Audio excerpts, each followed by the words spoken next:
morning students. Today our topic is molecular basis of inheritance. Students हमने genetics में पढ़ा है, पहले मेंडल की थ्योरीज पढ़ी हैं, ओके और मेंडल की कही हुई बात को हमने अच्छे से अंडरस्टैंड किया है। वहाँ पर मेंडल ने बताया है स्टूडेंट्स हमें कि कोई जेनेटिक मटेरियल है। अब उस टाइम पे मेंडल को नहीं पता था कि क्या genetic material. After death of Mendel 3 scientists told us that this is the what type of molecule which transmit from one generation to next generation. Okay, Mendel ने सिर्फ लॉज दिए थे स्टूडेंट्स, ये कहा था कि कोई जेनेटिक मटेरियल है जो एक जनरेशन से दूसरी जनरेशन में ट्रांसमिट हो रहा है। ओके स्टूडेंट्स, हमको पता है कि जो हमारी बॉडी के अंदर है all things are molecule. Our life is proceeds by the interaction of molecules. Okay, तो यहाँ पर भी जो जेनेटिक मटेरियल है वो एक मोलिक्यूल ही है स्टूडेंट्स।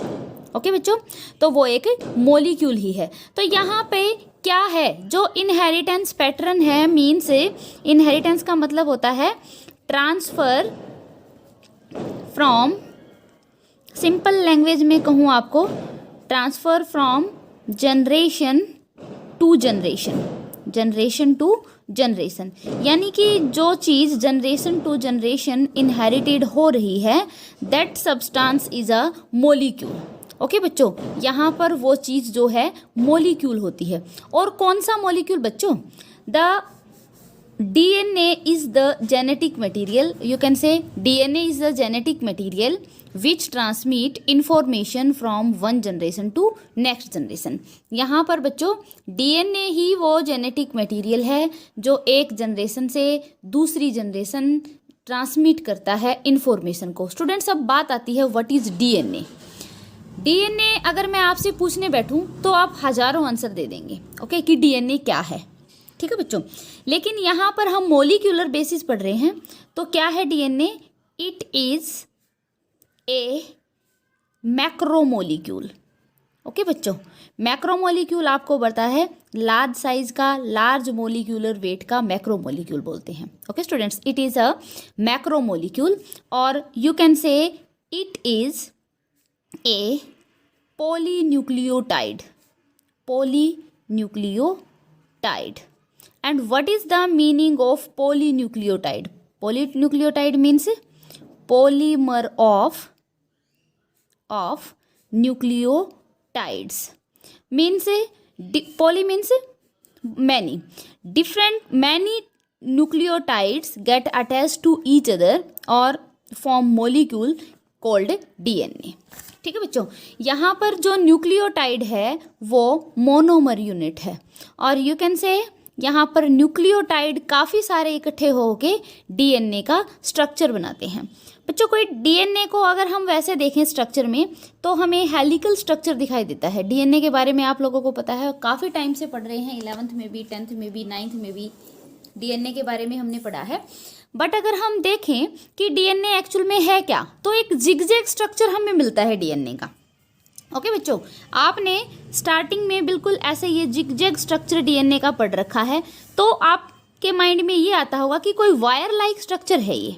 ओके बच्चों, यहाँ पर बट ये कोई वायर लाइक स्ट्रक्चर नहीं है, ये एक मोलिक्यूल है बच्चों। इसका जो स्ट्रक्चर है वो मोलिक्यूलर स्ट्रक्चर हम बना के दिखाएंगे यहाँ पर। तो पहले हमें DNA के स्ट्रक्चर से पहले हमें न्यूक्लियोटाइड के स्ट्रक्चर को समझना होगा, क्योंकि DNA क्या है? Polymer of nucleotide. तो यहाँ पर न्यूक्लियोटाइड क्या है? Nucleotide is also a molecule. Okay, जो न्यूक्लियोटाइड है वो भी एक मोलिक्यूल है स्टूडेंट्स। न्यूक्लियोटाइड भी एक मोलिक्यूल है और ये न्यूक्लियोटाइड एक मोलिक्यूल है किस किस का है? ये मतलब ये कहेंगे इसमें 3 चीज़ें इन्वॉल्व होती हैं। ओके बच्चों, यहाँ पर 3 चीज़ें हैं, 3 मतलब मोलिक्यूल हैं, स्मॉल मोलिक्यूल जो इसके अंदर इन्वॉल्व होते हैं। फर्स्ट आता है पेंटोज शुगर। 11th क्लास में आप लोगों ने शुगर वाला कार्बोहाइड्रेट्स का टॉपिक पढ़ा है, तो वहाँ पर पेंटोज शुगर भी हमने पढ़ा है, जिसमें पेंटागन बना होता है, ऐसे 5 कार्बन वाला sugar molecule. Okay, pentose sugar present होता है और न्यूक्लियोटाइड बेसिस प्रेजेंट होते हैं। ओके, यहाँ पर न्यूक्लियोटाइड और नाइट्रोजिनस बेसिस यू कैन से। ओके बच्चों, तो नाइट्रोजिनस बेसिस भी यहाँ पर प्रेजेंट होते हैं। थर्ड चीज़ है यहाँ पर, जो थर्ड मॉलिक्यूल है हम कहेंगे फॉस्फेट ग्रुप। एक फॉस्फेट ग्रुप भी यहाँ पर प्रेजेंट होता है। ओके स्टूडेंट, तो ये 3 सब्सटेंस हैं जो एक न्यूक्लियोटाइड के अंदर प्रेजेंट होते हैं। अब इनकी अरेंजमेंट कैसे होती है, न्यूक्लियोटाइड के अंदर कैसे अरेंज होते हैं ये सारा हम पढ़ेंगे। सबसे पहले तो स्ट्रक्चर देखेंगे, मॉलिक्यूलर स्ट्रक्चर क्या है पेंटोज शुगर का, नाइट्रोजनस बेसिस क्या है, और वो पेंटोज शुगर के साथ कैसे अटैच होते हैं। ओके बच्चों, अब जेनेटिक मटेरियल का भी मैंने आपको बताया था कि जो जेनेटिक मटेरियल है वो किसी किसी ऑर्गेनिज्म के अंदर डीएनए है और किसी किसी के अंदर आरएनए है। और एग्जैक्ट मैं आपको बताऊं तो मोस्टली जो ऑर्गेनिजम्स हैं वहाँ पर डीएनए जेनेटिक मटेरियल है, कुछ वायरसेस हैं जहाँ पर आरएनए जेनेटिक मटेरियल है। और स्टूडेंट्स एक बात मैं आपको कहूँ तो एंशिएंट टाइम में आरएनए ही जेनेटिक मटेरियल था। आरएनए के अंदर मॉडिफिकेशन होके, आरएनए के अंदर म्यूटेशन होके डीएनए एक जेनेटिक मटेरियल को डिक्लेयर किया गया है कि डीएनए जो है एक जेनेटिक मटेरियल है। जेनेटिक मटेरियल आरएनए भी है कुछ वायरसेस में अब तक, ओके, बट मोस्टली केसेस में डीएनए ही जेनेटिक मटेरियल है। तो सबसे पहले बच्चों हम यहाँ पर करेंगे राइबोज शुगर, कि राइबोज शुगर क्या है। राइबोज शुगर एक पेंटोज शुगर है। ओके, अभी मैंने यहाँ पर आपको जिक्र किया है कि पेंटोज शुगर, तो राइबोज शुगर क्या है, एक पेंटोज शुगर। मीन्स यहाँ पर 5 कार्बन हैं जो कि आपस में अटैच होते हैं, एक पेंटागन बनाते हैं। ओके, तो ये पेंटोज शुगर है। इस टाइप से स्ट्रक्चर होता है पेंटोज शुगर का। 11th क्लास में आपने अच्छे से पढ़ रखा होगा वैसे। ये इस पेंटोज शुगर के बच्चों यहाँ पर कार्बन 1 है, कार्बन 2 है, ये कार्बन 3 है, कार्बन 4 है। ओके, और इस कार्बन के साथ 5th कार्बन भी प्रेजेंट है, बताती हूँ। इस कार्बन के एक साइड HOH, यहाँ पर भी HOH, यहाँ पर भी HOH, यहाँ पर भी एक साइड H, और 5th कार्बन इसी के साथ अटैच है CH2OH। ओके, तो ये 5 कार्बन है बच्चों हमारे पास, 1 2 3 4 एंड 5, ये 5th कार्बन है पेंटोज शुगर के अंदर। ये एक पेंटोज शुगर राइबोज शुगर का डायग्राम है बच्चों। ओके, पेंटोज शुगर में राइबोज एक नाम है, राइबोज शुगर, तो ये राइबोज का डायग्राम है बच्चों।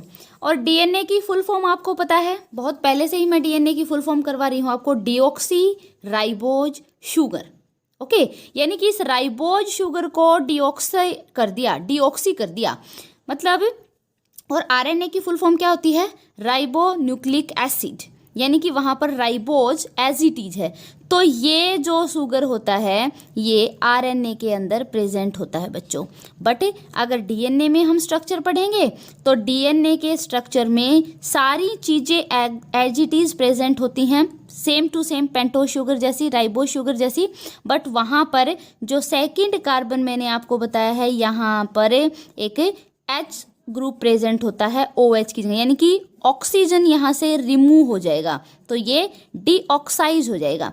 तो इसीलिए ये क्या, कौन सा शुगर, राइबोज शुगर, ये डीऑक्सी राइबोज शुगर हो जाएगा।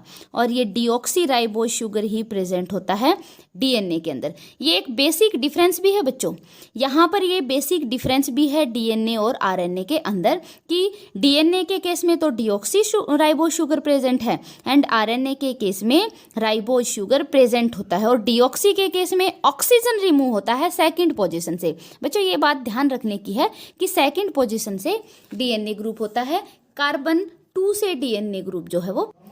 नेक्स्ट मॉलिक्यूल है जो कि नाइट्रोजनस बेस है, जो डीएनए के अंदर प्रेजेंट होता है, तो वो है नाइट्रोजनस बेसिस। स्टूडेंट्स यहाँ पर नाइट्रोजनस बेसिस होते हैं, देखो डीएनए डबल हेलिकल स्ट्रक्चर हमने देखा है जो फिजिकल स्ट्रक्चर है, तो उसमें यहाँ पर इस टाइप से हम दिखाते हैं, ये बेस पेयर शो करते हैं ऐसे करके। तो यहाँ पर ये जो जुड़ाव है किस किस के बीच में है बच्चों, ये जुड़ाव नाइट्रोजनस बेसिस के बीच में होता है। और 2 टाइप के नाइट्रोजनस बेस होते हैं। ओके बच्चों, यहाँ पर 2 टाइप के नाइट्रोजनस बेस हैं। एक नाइट्रोजनस बेस होता है प्यूरीन और एक नाइट्रोजनस बेस होता है पायरीमिडीन। ओके बच्चों, जो प्यूरीन होता है उसको PU से भी शो कर सकते हैं, पायरीमिडीन को PY से भी शो करते हैं। ओके तो ये दो टाइप के हैं।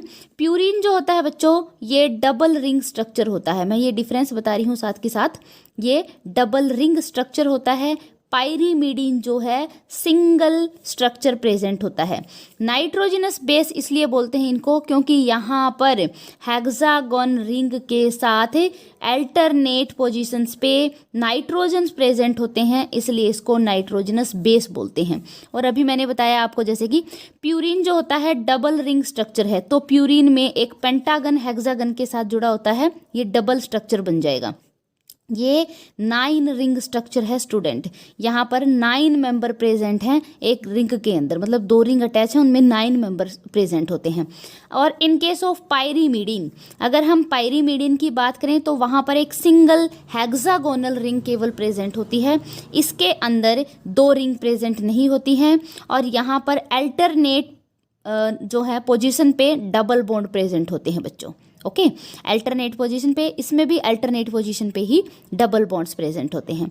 अब अगर हम बात करें यहाँ पर कि मतलब स्ट्रक्चर में अगर हम देखें न्यूक्लियोटाइड के स्ट्रक्चर में, तो DNA में न्यूक्लियोटाइड जो जुड़े होते हैं आपस में, और 2 न्यूक्लियोटाइड चेन जो आपस में जुड़ी होती हैं डबल हेलिकल स्ट्रक्चर में, तो वहाँ पर 2 टाइप के नाइट्रोजनस बेस मतलब प्यूरिन और पायरीमिडीन आपस में कनेक्टेड होते हैं।